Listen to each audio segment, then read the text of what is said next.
नमस्कार, तुमचं पुन्हा एकदा स्वागत आहे तेजाबी व्लॉग्समध्ये। तर आज आहे मम्मी त्यांच्या इकडे सत्यनारायण पूजन, तर आम्ही तिकडे चाललेलो आहे आणि आज काय काय होईल ते तुम्हाला बघायला भेटेलच।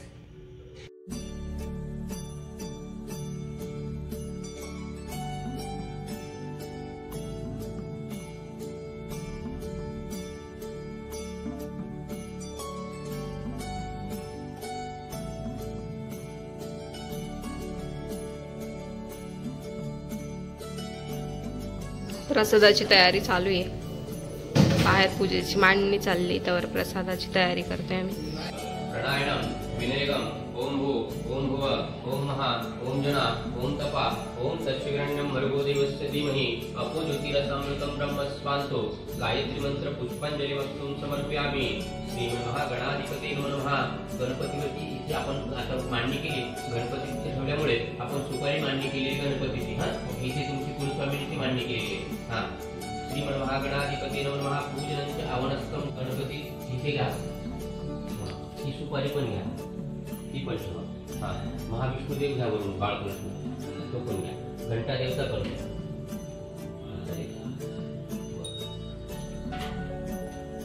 पडीने बरोबर प्रत्येक देवावरती पाणी टाकायचं, श्री गणेशावर टाकायचं, कुलस्वामिनीवरती टाकायचं, बाळकृष्णावरती टाकायचं, घंटा शंभो महादेवला घंटा बोलावला आणि मुलीचा लग्न सोहळा पार केला। परंतु त्यावेळेला सुद्धा त्याने देवाचं पूजन केलं नाही, जन्मप्रसंगी केलं नाही आणि लग्न प्रसंगी केलं नाही। उलट त्याने जावयाला बोलवलं आणि दोघे पण व्यापार करण्यासाठी चंद्रकेतू राजाच्या राज्यात गेले, व्यापार करू लागले। परंतु इकडे सत्यनारायण देवाचा कोप झाला आणि त्या राजाच्या तिथे झालेला चोरीचा आरोप त्या साधूवाण्यावरती आला आणि त्याला बंदिस्त कारागृहामध्ये शिक्षा भोगावी लागली। अशा प्रकारे त्याच्या घरी सुद्धा सर्व चोरांनी द्रव्य हरण केलं आणि साधूवाण्याची पत्नी लीलावती आणि मुलगी कलावती त्या पण इकडे तिकडे फिरू लागल्या। आणि असं करता करता एक वेळेला सत्यनारायण देवाची कृपा झाली आणि तिने प्रसाद घेतला। आईला सांगितलं, आई मी गावात गेले होते, तिथे प्रसाद घेतला आणि मग मला उशीर झालायला आले घरी यायला। त्यावेळेला आईच्या लक्षात आलं की आपल्या भ्राताराने सुद्धा मुलीच्या जन्मप्रसंगी सत्यनारायण देवाचं पूजन करायचं केलं नाही, लग्न प्रसंगी केलं नाही आणि तिने हात जोडून देवाला सांगितलं, देवा माझे भ्रातार आणि माझे जावई सुखरूप घरी येऊ द्या, मी तुमचं पूजन करेन। अशा प्रकारे देवाने परत चंद्रकेतूला जाऊन सांगितलं, राजा तुझे 2 चोर बंदिस्त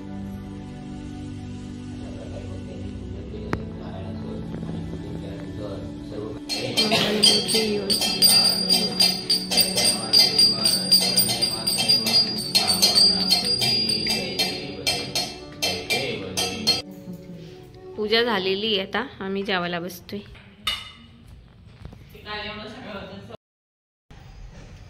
संध्याकाळ झाले, संध्याकाळचे वाजलेत 5 वाजून गेलेत। मस्त गुड्डीने पण रांगोळी काढलेली आहे, पूजा सकाळीच झाली। मस्त गुड्डीने रांगोळी काढली आहे, छान। आम्ही मस्त असं छोटंसं फुलांची सजावट केलेली आहे। असं आमचा काळू तिकडे गेलाय रोज जवळ, त्याला मी आवाज देते, फसवलंय त्याला मी की चल काळू ये, तो येतोय। बघा तिथे बसलेला आहे, अजून भामटा काय आलाच नाही।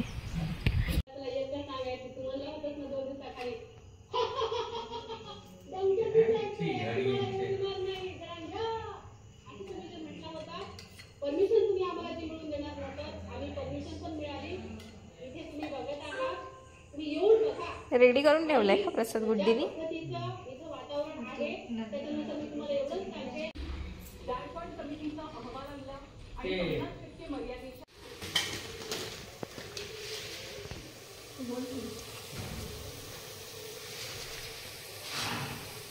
व्हेज पुलावची तयारी चालू आहे आज, तेजश्री बनवते स्पेशल। माझ्या त्या दिवशी भांडणं झाले होते ना, कशावर ना? रेवा चांगली चिली काय रेवा चिल्ली चांगली बनते, सोयाबीन चिल्ली। ती बोलली का दीदीला पण तरी बनवत नाही, म्हणून मग आज माझ्या हातचा पुलाव बनवते असं। बरं ठीक आहे, बघूया आता रेडी झाल्यावरती कसा बनला आहे टेस्ट करून। खडे मसाले पण आणलेले आहे, पुलाव मसाला पण आणलेला आहे. सगळं तिकडे व्हेजिटेबल सगळं ready. मग 10 रुपयात किती द्यायला पाहिजे?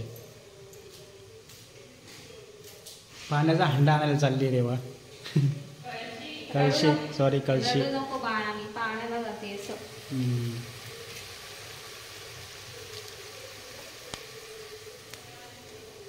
आमच्या वहिनीने कधी न साडी नेसली आहे खूप दिवसातून.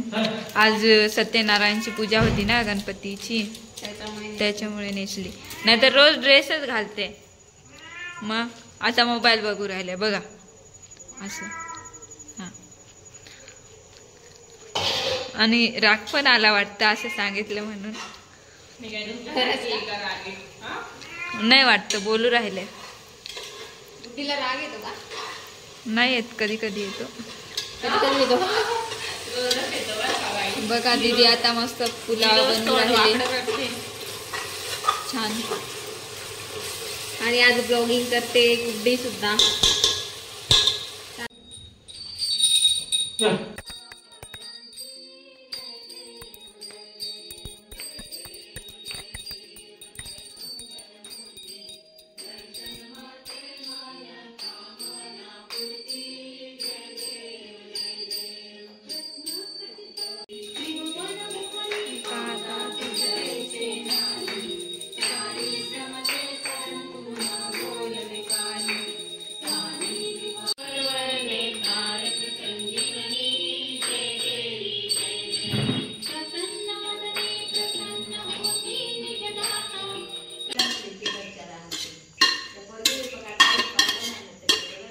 आमची व्हेज बिर्याणी रेडी झाली. आता इथे आम्ही दम लावतोय.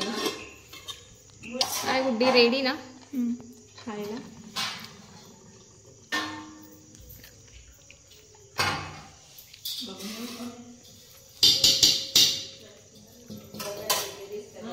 मस्त आमची व्हेज पुलाव झालेला आहे. आता आम्ही जेवायला बसू.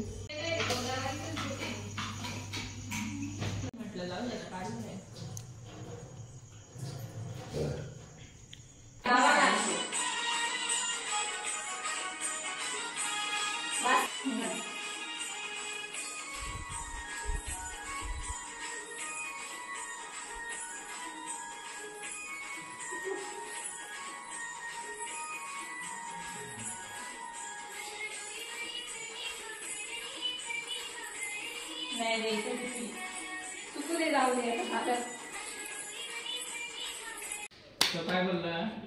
मी मंडळासाठी फक्त 500 देणार.